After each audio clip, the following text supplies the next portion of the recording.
फकत खान सिंगार खान जी जुरत कीअं थयो मुंहिंजी बनी ते कब्ज़ो थो करे। वॾरा जीअं तुंहिंजो हुकुम हूंदो ईअं थींदो। मुंहिंजो हुकुम इहो आहे त हलो त सिंगार खान खां बनी छॾायूं। पोइ देरि छा चओ थो त हलूं था।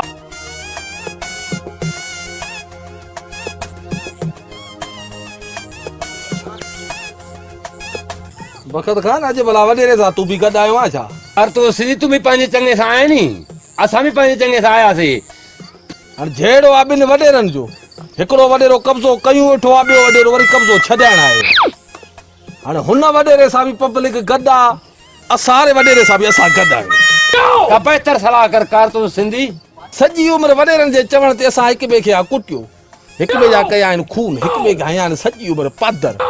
कार तूं सिंधी इहो भला मसालो हल कीअं थिए? हाणे मसइले जो हल त बाबा सिधो तो निकितो पियो आहे न।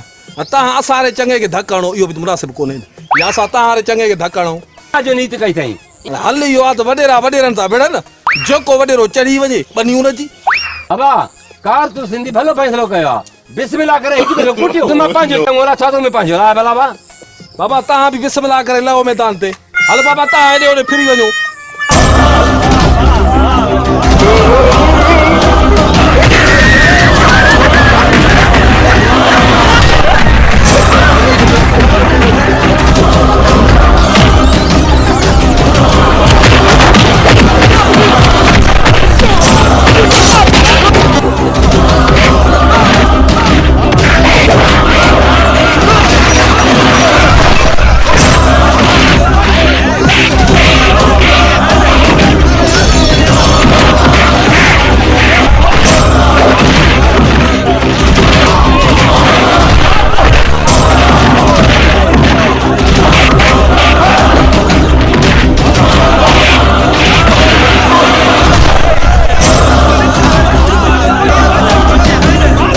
हाणे एहसास थियो न, सॼी उमिरि तव्हांजे चवण ते असां ग़रीबनि हिक ॿिए खे पादर आहियां त तव्हांखे एहसास न थियो।